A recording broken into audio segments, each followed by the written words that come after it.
So friends, here we go. I know that today you must be excited क्योंकि आज almost आपका जो है बैलेंस शीट प्रिपेयर करने का काम पूरा हो जाएगा.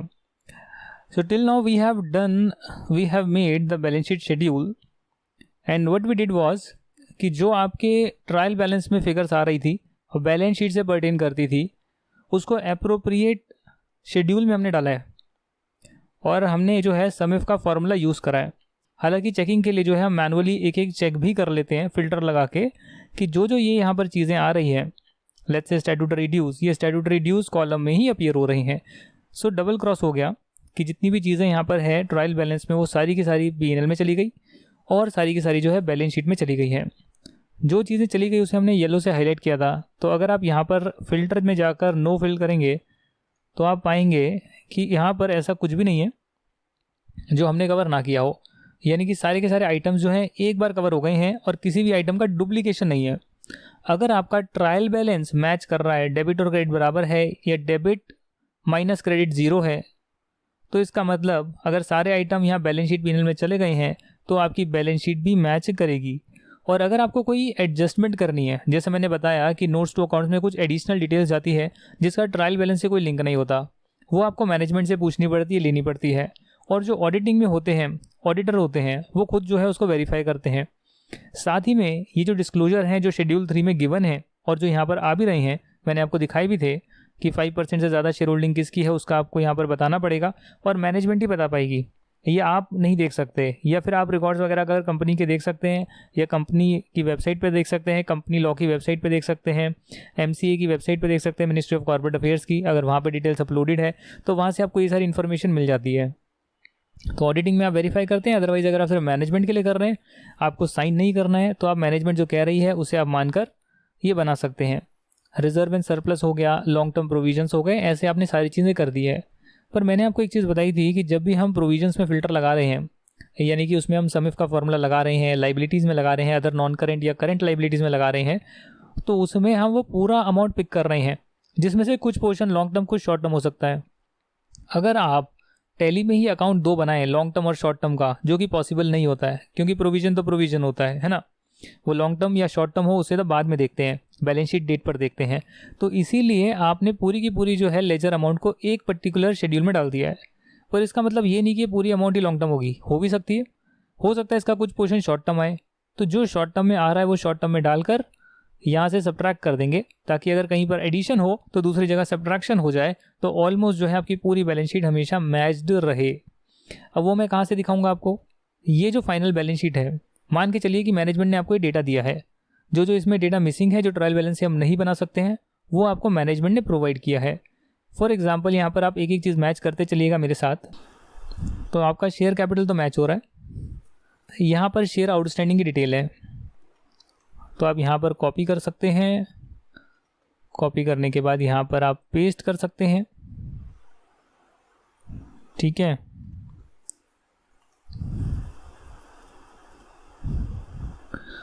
और इसके बाद जो है ये भी आपकी डिटेल मैच हो गई है. नीचे जो यहाँ पर नोट्स टू अकाउंट्स में डिटेल आ रही है कि कंपनी के जो है fully paid equity share allot करे गए थे, या फिर और बहुत सारी चीज़ें आ रही है. लास्ट 5 ईयर्स में अगर कंपनी ने कुछ भी अलॉट किए थे shares in pursuant of scheme of amalgamation, तो वो सारी डिटेल आपको शो करनी होती है और ये ट्रायल बैलेंस से कतई नहीं आती है. You have to ask the management and you have to first read the schedule 3 what all are the requirements. So similarly जो है यहाँ पर आप देख सकते हैं कि 5% से ज़्यादा जो होल्डिंग रखते हैं उनको आप अलग से बता रहे हैं. जो आपने ऊपर शेयर कैपिटल दिखाई उसमें तो आपने टोटल दिखा दिया ट्रायल बैलेंस से. अब उसमें कितना पोर्शन ऐसा है जो 5% से ज़्यादा होल्डिंग रखते हैं, उनकी डिटेल अलग से शो कर रहे हैं, यानी एक तरह से डुप्लीकेशन है. तो ट्रायल बैलेंस से चीज़ें उठकर नहीं आएगी, वो आप एडिशनल ऐसे ही शो कर रहे हैं. ट्रायल बैलेंस से तो पूरा अमाउंट आप यहाँ दिखा ही चुके हैं. अगर आप यहाँ ऊपर जाकर देखेंगे, ये देखो.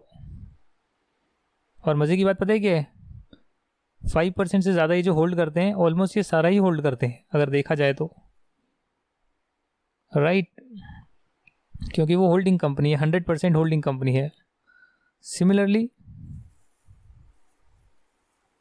होल्डिंग कंपनी के बाद एक और डिटेल है और यहाँ पर वही आ गया कि 100% जो है एक ही बंदा होल्ड करता है, यानी होल्डिंग कंपनी होल्ड करती है. फिर आपने जो है रिजर्व एंड सरप्लस पिक करा और रिजर्व एंड सरप्लस जो जो आया, ओपनिंग बैलेंस और ये सारी चीज़ें, ये आपने जो है यहाँ पर डाल दिया।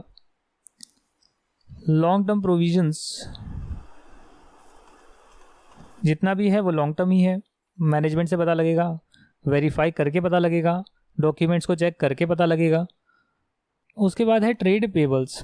तो ट्रेड पेबल्स में ज़रा देखिएगा, जितना भी अमाउंट है ये सारा अमाउंट जो है माइक्रो स्मॉल के अलावा जो एंटरप्राइज है उनको देना है। तो इसका मतलब आपने इसको यहीं पर क्लासीफाई करा था और यहीं पर ही आ रहा है। उसके बाद है अदर करेंट लाइबिलिटीज़। तो अदर करेंट लाइबिलिटीज़ भी पूरा मैच करता है, करेक्ट। फिर है शॉर्ट टर्म प्रोविजंस, और शॉर्ट टर्म प्रोविजंस में हमारे पास कुछ भी नहीं आ रहा है। हमने सम इफ का फॉर्मूला लगाया but nothing is appearing here. But if we check the management data, because it is the final balance sheet which is asked from the management, तो वहाँ पर वो बताते हैं कि देखिए जो ग्रेट्यूटी है फंडेड अनफंडेड वो शॉर्ट टर्म की इतनी है 73,362,70,219। तो अगर आप यहाँ पर कुछ भी एडिशन कर रहे हैं शेड्यूल में, देखिए दो तरीके के शेड्यूल होते हैं। एक शेड्यूल है जिसका बैलेंस आपके बैलेंस शीट में जाएगा, बैलेंस शीट के फेस पर लिंक होगा। दूसरा शेड्यूल होता है जिसमें आप ऐसी एडिशनल डिटेल शो करते हैं जिसका कहीं पर लिंकिंग नहीं है। जैसे फॉर एग्जांपल यहाँ पर आपने दिखाया नंबर ऑफ शेयर होल्डर जिनका 5% से ज़्यादा होल्डिंग है, इसका कोई बैलेंस शीट में लिंकिंग नहीं जाने वाला। ये सिर्फ नोट्स टू अकाउंट्स में आपने एडिशनल डिटेल्स दिखाई है, तो यहाँ तो कोई फ़र्क नहीं पड़ेगा। पर ऐसी डिटेल जहाँ पर मेन बैलेंस शीट में लिंक होना है और वहाँ पर आपने कुछ ऐड ऑन कर दिया, तो जब ट्रायल बैलेंस की सारी चीज़ें हम कवर कर चुके हैं, अगर उसके अलावा हम कुछ भी ऐड ऑन करेंगे जो बैलेंस शीट में फिगर जाने वाली है तो मिसमैच होएगा, तो कहीं ना कहीं से माइनस तो करना पड़ेगा। और आपको देखना पड़ेगा ये जो अमाउंट आपने डाली है ये टोटल कहाँ पर आ रही है जिसको आप अब निकालना चाहते हैं। तो यहाँ पर आप देख सकते हैं कि यहाँ माइनस किया हुआ है, देखिए माइनस शॉर्ट टर्म, कि वैसे तो सारा लॉन्ग टर्म में ही दिखा रहे हैं बट मैनेजमेंट से पूछकर पता लगा है डॉक्यूमेंट वेरीफाई करके कि इस पूरे में से कुछ ना कुछ जो है शॉर्ट टर्म भी है, तो वो आपने यहाँ पर डाल दिया। अब जो है अमाउंट पूरी तरह से जो है मैच हो गई है, शायद पहले इग्नोर कर दिया होगा, अब मैच हो गई है। और देखिए ये मैच हो रही है। नॉन करेंट इन्वेस्टमेंट देखिए, इन्होंने कहीं ना कहीं इन्वेस्टमेंट करी हुई है कनाडा में और वो पूरी की पूरी यहाँ शो हो रही है, समिफ के फॉर्मूले से उठकर आ रही है। डेफर्ड टैक्स एसेट जो है वो आपने टोटल में तो शो कर दिया समिफ के फॉर्मूले से, पर उसमें जो इंडिविजुअली क्या क्या आइटम है वो भी जो है यहाँ पर शो किया हुआ है। जैसे आपको याद है हम प्रोडक्ट वाइज डिटेल देते हैं, सेल्स कितनी हुई, परचेज कितनी हुई, प्रोडक्ट वाइज डिटेल देते हैं, इन्वेंट्री कितनी बची है।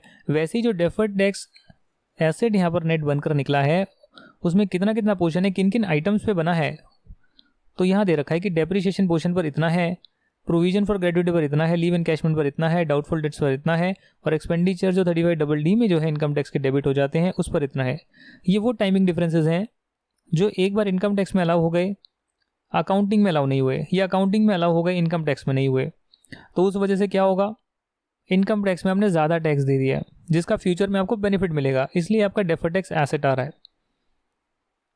ये जो है आपका कॉन्सेप्ट है सीए फाइनल का, तो वो फाइनल में आप डिस्कस करना, इन डेज में पढ़ना।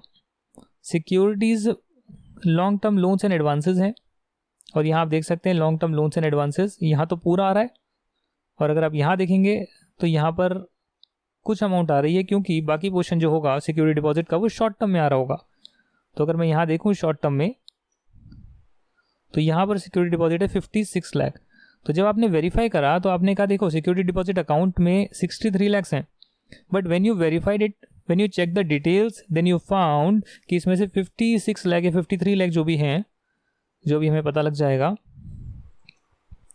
56 लाख जो हैं यानी कि E223 ये शॉर्ट टर्म का पोर्शन है। तो अगर शॉर्ट टर्म का पोर्शन आप यहाँ डाल रहे हैं तो डेफिनेटली आप E223 जो है यहाँ से हटाएंगे, तो ये यहाँ पर आ गया 7,75,000, 41,12,970। अब इसके बाद जो है यहाँ पर है other non current assets. Other non current asset में आप देखते हैं interest accrued but not due, and you also see some balance of non current bank balances 3 lakh rupees. अब जाहिर सी बात है कि आप मैनुअल फिगर डाल रहे हैं कि नॉन करेंट बैलेंस जो है बैंक का या bank deposit with original maturity of more than 12 months जो है वो 3 लाख रुपीज़ है। तो आपको देखना पड़ेगा कि क्या आपने करंट एसेट में भी ऐसा कुछ दिखाया है क्या आपने कैश एंड कैश इक्विवेलेंट में भी कुछ दिखाया है क्या? The answer is yes, you have shown something E212, E213, E169। इसका मतलब बैंक डिपॉजिट जो है वो आपने लेस देन 3 मंथ्स में पूरा दिखा दिया। बट जब आप स्क्रूटनाइज करते हैं तो आपको पता लगता है भाई लेजर तो एक ही बनाया हुआ है, बट उसका कुछ पोर्शन जो है हमें शेड्यूल में अलग से दिखाना है जो कि नॉन करेंट पोर्शन है, और नॉन करेंट पोर्शन है 3 लाख। तो इसलिए आप क्या करेंगे, यहाँ पर जो आप टोटल दिखा रहे हैं डिपॉजिट, इसमें से आप माइनस कर देंगे जो आप कुछ पोर्शन जो है नॉन करेंट में दिखाना चाहते हैं। भाई लेजर तो एक ही बनाया ना, बट उसमें पार्ट तो 2 कर रहे हो आप, क्योंकि शेड्यूल की रिक्वायरमेंट है शेड्यूल 3 की कि आपको लॉन्ग टर्म शॉर्ट टर्म में दिखाना है। तो ऐसे कर एक जगह एडिशन करा, दूसरी जगह सब्ट्रैक्शन करा, तो मैच हो गया। सिमिलरली जो है interest accrued on bank deposit है। यहाँ अगर आप देखेंगे तो डेफिनेटली एक और अमाउंट आ रही है जो आपने इंटरेस्ट एक्रूड की 234 कॉलम में दिखाई है, 234 रो में दिखाई है, वो है ये रही। ये आपने मैनुअली अमाउंट डाला है जिसमें आपको पता लग रहा है इतना तो अदर करेंट एसेट है। तो अदर करेंट एसेट का जो अमाउंट है, तो यहाँ पर आपको एक लाइन आइटम ऐड करना पड़ेगा जो शायद हमने हटा दिया था, और यहाँ आप उसे पेस्ट कर सकते हैं।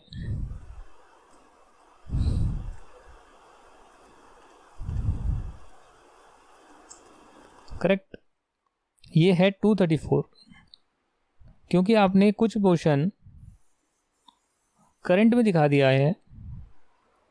कैसे दिखाया? वेरीफाई करने के बाद दिखाया कि जो लेजर अकाउंट है उसमें इतना पोर्शन करंट का है, तो बाकी जो है वो नॉन करंट का होगा। अब आप देख सकते हैं ये भी मैच कर रहा है, और ये चीज़ें आपको कहाँ से पता लगी है? मैनेजमेंट से पूछकर, या जब आपने ऑडिट करी तो वेरीफाई करके आपको ये चीज़ें पता लगी है। तो जब आप देखेंगे शेड्यूल की रिक्वायरमेंट है तो आप डेफिनेटली वो वेरीफाई करेंगे ना कि इसमें शॉर्ट टर्म कितना है, लॉन्ग टर्म कितना है, वो आपको करना ही पड़ेगा शेड्यूल की रिक्वायरमेंट के हिसाब से। सिमिलरली क्लोजिंग स्टॉक आ रहा है, क्लोजिंग स्टॉक में कोई दिक्कत नहीं है, वो सेम टू सेम यहाँ पर आएगा। उसके बाद ट्रेड रिसीवेबल आ रहे हैं, और ट्रेड रिसीवेबल जो है वो यहाँ आप देख सकते हैं कि ये मैनुअल अमाउंट डाली हुई है, और जो आपका टोटल अमाउंट है उसमें से आपने माइनस कर दिया तो अदर रिसीवेबल में शो किया है। इसका मतलब क्या हो गया? इसका मतलब ये हो गया कि जो अदर रिसीवेबल हैं, आप देख सकते हो सेम अमाउंट डाली है, ट्रेड रिसीवेबल 2 जगह पर सेम आ रहा है। इसको एक बार डिलीट कर देते हैं। आप ये कह सकते हैं कि जो भी ट्रेड रिसीवेबल्स हैं वो सारा ट्रेड रिसीवेबल आपने अदर रिसीवेबल में डाल दिया है, पर शेड्यूल की रिक्वायरमेंट है कि आपको ट्रेड रिसीवेबल ऐसे बताने हैं कि कितने गुड हैं, कितने डाउटफुल हैं। तो गुड और डाउटफुल का दिखा के प्रोविजन माइनस करेंगे, और बाकी जो अदर रिसीवेबल हैं वो आप यहाँ पर शो करेंगे। ये जो गुड डाउटफुल हैं ये आपको दिखाना होता है जो 6 महीने से ज़्यादा एक्सीड हो चुके हैं और उनकी पेमेंट नहीं आई। तो मान लेते हैं कि आपने किसी को बोला कि भाई देखो 1 महीने में आप मुझे पैसा दे देना, 1 महीना होने के बाद वो हो गया ओवर ड्यू, 1 महीने के बाद वो ड्यू हो गया, और जितने जितने दिन जाएंगे वो ओवर ड्यू होते रहेगा। वो 6 महीने से ज़्यादा एक्सीड हो गया है, उसकी डिटेल अलग से शो करनी होती है, क्योंकि यहाँ पर रिसीव करने की संभावनाएं कम है, पैसा नहीं आएगा। और इसीलिए यहाँ पर हम कुछ ना कुछ प्रोविज़न भी बनाते हैं कि भाई कि सामने वाला बंदा बैड हो जाएगा और आपको पैसे रिकवर नहीं होंगे। ये तो रिस्क होता ही है क्रेडिट पे सामान बेचने का। तो यहाँ से आपने देखा कितना जो है 6 महीने से ज़्यादा ड्यू है, उसे आपने मैनुअल कैलकुलेशन करी, वर्किंग बनाई अपनी। जो वर्किंग यहाँ नहीं दे रखी, सिर्फ अमाउंट दे रखी है, क्योंकि जो चीज़ें आपने यहाँ ऐड कर दी है उसे आप टोटल में से माइनस कर देंगे कि भैया ये तो 6 महीने से ज़्यादा ड्यू वाले हैं, तो बाकी जो बैलेंस है वो आपका 6 महीने से कम वाला है, और 6 महीने से ज़्यादा ओवर ड्यू नहीं हुए तो इसको हम गुड ही मानते हैं। मतलब प्रोविजन की उसमें कुछ रिक्वायरमेंट होती नहीं है अनलेस एंड अनटिल कंपनी की कोई पॉलिसी हो। यहाँ पर देखेंगे कैश एंड बैंक बैलेंस में कि अदर बैलेंसेस जो है वो आपने मैनुअली कैलकुलेट करें हैं, क्योंकि आपको ये डिटेल देनी होती है कि कितने अदर बैंक बैलेंसेस हैं, यानी करेंट अकाउंट और डिपॉजिट जो लेस देन 3 मंथ है, उसके अलावा बैंक बैलेंसेस आपका और क्या क्या बैंक में पड़ा है। तो वो आपने यहाँ पर चेक करा, और फिर आपने टोटल में से उसे माइनस कर दिया कि भाई जो मैंने लेजर से अमाउंट निकाली है उस लेजर में कुछ पोर्शन की बाइफरकेशन मैंने कैलकुलेट करी मैनुअली, लेजर को पूरा स्क्रूटनाइज कर और वो मैंने शेड्यूल में शो करा क्योंकि शेड्यूल की रिक्वायरमेंट है, और ऐसे आपने उसे मैच करा दिया। करेक्ट। तो ये आपका 2 करोड़ 39 लाख और 5 करोड़ 45 लाख हो गया। यहाँ पर देखिएगा शॉर्ट टर्म लोन्स एडवांसेस, तो ये भी आपका हो गया 1 करोड़ 73 लाख। और अदर करेंट एसेट्स आपके हो गए हैं फाइनल वाले में, आप देख लीजिए 7,70,000, 4,85,000। तो ये इसका सम होगा, सम करा नहीं हुआ क्या ठीक से, इसको सम कर लीजिए और ये आपका शेड्यूल तैयार हो गया है। यानी शेड्यूल में जो डिटेल चाहिए थी पहले तो आप ट्रायल बैलेंस से ले आए, और जो चीज़ें आपको बाइफरकेट करनी थी वो डेफिनेटली आपने R&D करी, मैनेजमेंट से पूछा, चेकिंग करी है और उसे आपने जो है एप्रोप्रिएट जगह पे शो करा है। अब बैलेंस शीट जो है उसमें आपको कुछ नहीं करना, बैलेंस शीट में आपको सिर्फ इक्वल टू डालकर शेड्यूल से लिंक करना है, जैसे यहाँ पर ऐसे करेंगे आप। उसके बाद है रिजर्व एंड सरप्लस का बैलेंस, जो सारा का सारा पॉजिटिव है, बट इसमें कुछ अमेलगमेशन रिजर्व का डेबिट बैलेंस है, तो सबका टोटल कर जो है वो ये आया है 1396। यदि आप यहाँ देखते हैं बैलेंस शीट को,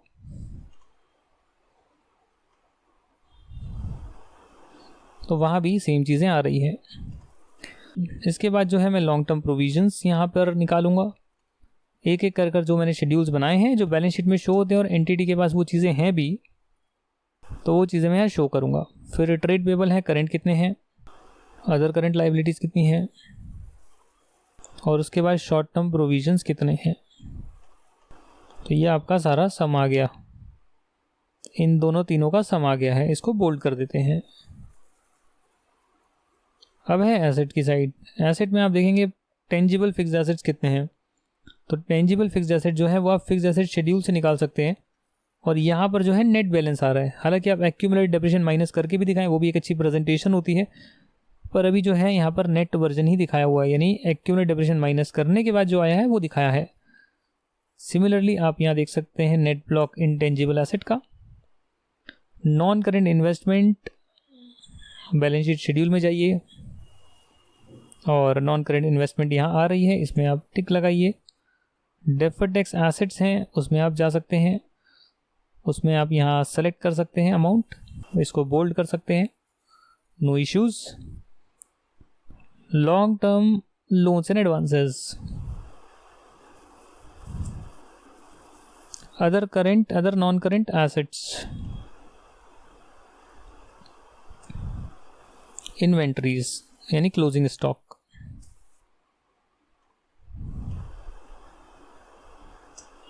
उसके बाद है ट्रेड रिसीवेबल्स। तो टोटल आएगा cash and bank balance, short term loans and advances, और उसके बाद है अदर करेंट एसेट्स। करेक्ट। अगर मैं यहाँ देखूँ तो एसेट माइनस लायबिलिटी का डिफरेंस भी आ रहा है, तो आप यहाँ देख सकते हैं 1897, 1897, तो कहीं ना कहीं 2 रुपये का डिफरेंस आ रहा है।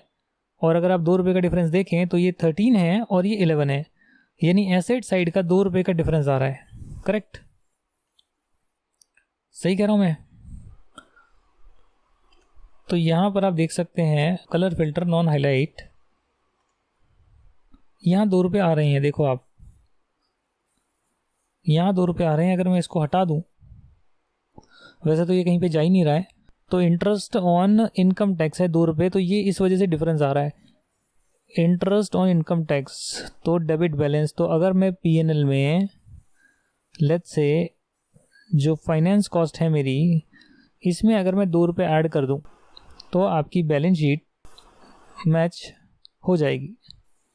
समझे आप, पूरा मैच हो रहा था ट्रायल बैलेंस, ठीक है, बट इसमें 2 रुपये जो थे वो फाइनेंस कॉस्ट का पार्ट है, जो पता नहीं कहीं पे जा नहीं रहे थे। क्यों नहीं जा रहे थे, आई डोंट नो। हमने जो है उसको यहाँ पर फाइनेंस कॉस्ट में 2 रुपये ऐड कर दिए बैलेंस करने के लिए, तो 1-2 रुपये का एडजस्टमेंट करा जा सकता है, और ऐसे कर आपने बैलेंस शीट पूरी मैच करा ली है। तो अगर कल को आपकी बैलेंस शीट मैच ना हो और 1-2 रुपये का डिफरेंस आए, तो उसे आप कहीं ना कहीं पे एडजस्ट करके डाल सकते हैं, मिसलिनियस वगैरह में एडजस्ट करके मैच करा सकते हैं। तो जब भी आपको लिंकिंग खोलनी है तो आप यहाँ ऊपर देख सकते हैं बैलेंस शीट शेड्यूल E15 आ रहा है, और कंट्रोल दबा के ब्रैकेट ओपन दबाएंगे तो आप यहाँ चले जाएंगे, F5 दबाएंगे और एंटर करेंगे तो वापस आ जाएंगे। तो ऐसे कर जो है आप लिंकिंग चेक कर सकते हैं, शेड्यूल की लिंकिंग। उसके बाद शेड्यूल में जो है अमाउंट आ रही है उसमें आप ऊपर देखेंगे कहाँ से आ रही है, समय फॉर्मूले से। जब आप कंट्रोल प्लस ब्रैकेट ओपन करेंगे तो यहाँ से आपको पता लगेगा। फिल्टर लगा के चेक कर सकते हैं कि अमाउंट में क्या क्या चीज़ें आ रही है। तो ऐसे बैलेंस शीट से बैलेंस शीट का शेड्यूल, बैलेंस शीट के शेड्यूल आया है ट्रायल बैलेंस से। Similarly profit and loss statement, इसमें आप जा सकते हैं P&L के शेड्यूल में, और P&L का शेड्यूल जो है वो बनकर निकला है ट्रायल बैलेंस से। तो अल्टीमेटली ट्रायल बैलेंस से सारी चीज़ें बनकर निकलती है। इस तरीके से जो है हमने आपकी स्क्रैच से जो है बैलेंस शीट तैयार कर ली है।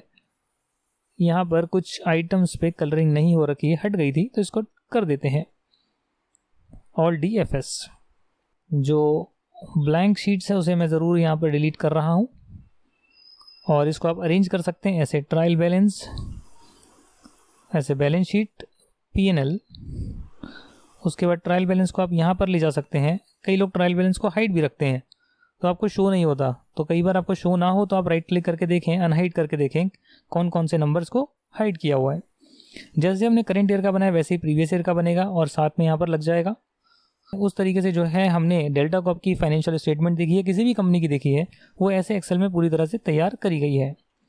आप भी कर सकते हैं। और लास्ट में हम एक बार एसेट का शेड्यूल देख लेते हैं, फिक्स्ड एसेट का शेड्यूल, जो कि आपका एसेट वाइज बनता है। एसेट की कैटेगरीज होती हैं, हालांकि जब एसेट को हम रिकॉर्ड करते हैं लेजर में तो वो अकाउंट वाइज रिकॉर्ड होते हैं, हर एसेट का अलग अकाउंट होता है, पर हम यहाँ पर उसे ग्रुपिंग में अलग अलग कैटेगरीज में शो करते हैं कि भैया जितने भी कंप्यूटर हार्डवेयर हैं उसको एक साथ शो करें, उसके ब्लॉक में कितना ओपनिंग है, कितना एडिशन करा, कितना डिलीशन हुआ, कितना क्लोजिंग है, इस पर कितना डेप्रिसिएशन बन चुका है, और क्या इसकी नेटबुक वैल्यू आ रही है। ऐसे कर फिक्स्ड एसेट और इंटेंजिबल एसेट का चलते रहता है। जो इस बार का क्लोजिंग है वो अगली बार का ओपनिंग बन जाता है, और ये शेड्यूल आगे कैरी ऑन होते रहता है। कई बार लेजर अकाउंट में और शेड्यूल में थोड़ा बहुत मिसमैच हो सकता है, तो वह मैनेजमेंट से पूछें कि भाई ऐसा क्यों है कि कुछ अमाउंट को हमने यहाँ शो करा है बट अगर लेजर में देखें तो नेटवर्क इक्विपमेंट में आएगी, तो वो ठीक से क्लासिफिकेशन नहीं हो रखी होती, और वो भी आप ऑडिट के दौरान चेक कर सकते हैं। तो ऐसे कर जो है हमने सारी चीज़ें बना ली हैं और आपकी बैलेंस शीट फाइनल हो गई है। इसको मैं सेव कर देता हूँ, और इसी के साथ आपका ये कोर्स कंप्लीट हो गया है। आई होप कि अगर आप इसको एक बार ट्राई करें, ट्रायल बैलेंस से खुद बनाकर ट्राई करें, तो आपको ये स्किल आ जाएगी। और अगर कोई और कंपनी का भी ट्रायल बैलेंस आपको मिलता है तो सबसे इंपॉर्टेंट पार्ट जो आपका ग्रुपिंग का है वो आपको करना पड़ेगा कि ये कहाँ कहाँ पर जाएगा। एक ढांचा आपको तैयार करना पड़ेगा बैलेंस शीट का, P&L का शेड्यूल 3 के हिसाब से, उसके शेड्यूल्स आपको तैयार करने पड़ेंगे शेड्यूल 3 के हिसाब से। जो शेड्यूल 3 पढ़कर आपको पता लगेगा इसमें क्या क्या डिटेल जाती है, और कंपनी के हिसाब से आप उस डिटेल को बना सकते हैं। और फिर अल्टीमेटली जो है आप इंश्योर करेंगे कि एक एक आइटम जो है वो शेड्यूल में कवर हो रहा है। उसके बाद जो एडजस्टमेंट है वो आप करेंगे, जो भी ज़रूरत है। अगर कहीं प्लस हो रहा है तो माइनस करेंगे, माइनस हो रहा है प्लस करेंगे, ताकि आपकी सारी चीज़ें टैली रहे, और इस हिसाब से जो है आप फाइनली बैलेंस शीट P&L उसके शेड्यूल बना सकते हैं। अकाउंटिंग पॉलिसी का भी डिस्क्लोजर दोस्तों आता है, वो भी आप एडिशनली लगाना चाहें लगा सकते हैं, कॉपी पेस्ट करके। और भी एक्स्ट्रा शेड्यूल्स वगैरह लगते हैं, नोट्स टू अकाउंट्स लगते हैं जो बैलेंस शीट या P&L से लिंक नहीं होते, जैसे contingent liability etcetera, related party disclosure etcetera. तो वो भी आप मैनेजमेंट से डिटेल बनी है उसको बस कॉपी पेस्ट कर ही नोट्स का पार्ट बनाना है। पर जो हमने करा है वो आपने पूरा फुल फ्लेज्ड बैलेंस शीट और P&L बनाना सीख लिया है। अगर आप इसको खुद से ट्राई करते हैं, हर क्लास के बाद एक्सरसाइज खुद से दोबारा करते हैं, तो आपके पास भी एक्सपर्ट नॉलेज आ सकती है। Thank you for attending this course. I wish you all the best in your future journey ahead. Thank you and bye bye.